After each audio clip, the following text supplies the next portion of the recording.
Welcome to the Future Continuous Tense presentation with smartsetstudies.com.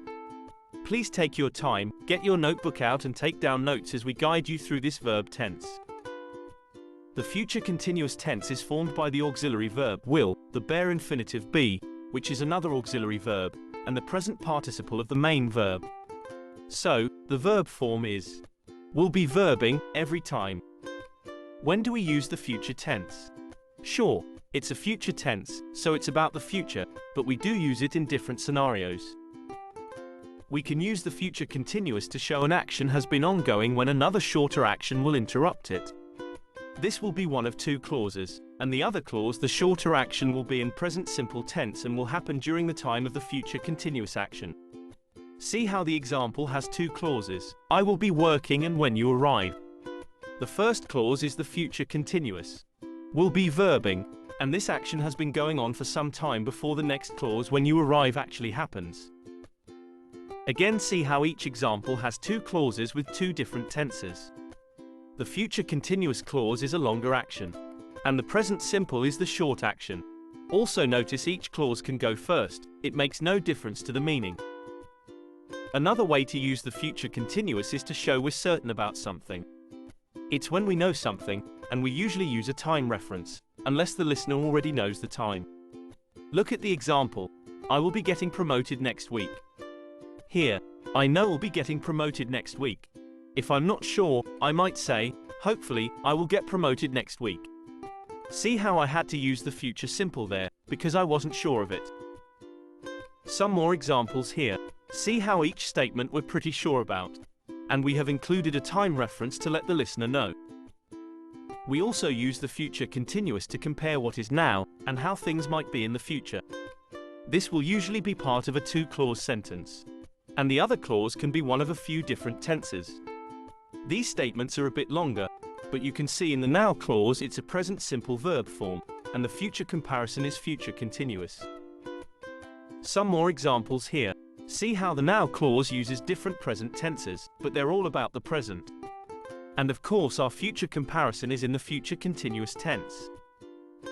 Another common use for the future continuous is to make a question sound more polite, but we'll get to that later, after we've looked into forming questions. To make a negative sentence, simply add not after will. See our example, I will not be coming to your party on Friday. When we make a negative statement, it's usually easier to contract or blend will and not. When we do this, we say won't. Look at our examples of the same statement. I won't be coming to your party on Friday is easier to say and read. It's good practice to always contract words when you can. To make a question in the future continuous, we change the structure, just like we do with all verb tenses. For a sentence it's always subject and then verbs, but for a future continuous question, we put the auxiliary verb, will, before the subject. And the rest of the verbs after the subject. See our example. We've just changed the earlier sentence to make it into a question. Will you be coming to my party on Friday? Some more examples here. See how each question starts with will or won't followed by the subject and then be and verbing. We do this every time for yes/no questions. Information questions are slightly different as they need an information word before. Let's have a look at a few examples. Some examples of information questions. They're the same structure as yes/no questions, but we just add an information word at the beginning. As I mentioned earlier, we typically use future continuous for questions to make it sound more polite.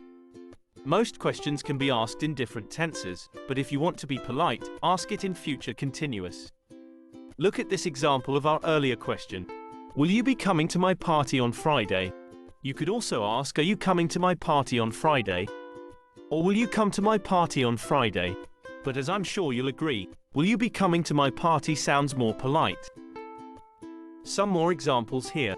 See how each future continuous question in red sounds more polite than the present continuous. They're both correct, but as I say, it just sounds more polite. Thanks for listening to our future continuous presentation. Be sure to check out our website, smartsetstudies.com. We have plenty of information on all English grammar and we give away some excellent free worksheets and classroom materials for you and your students. Once again, thanks for listening and see you again soon.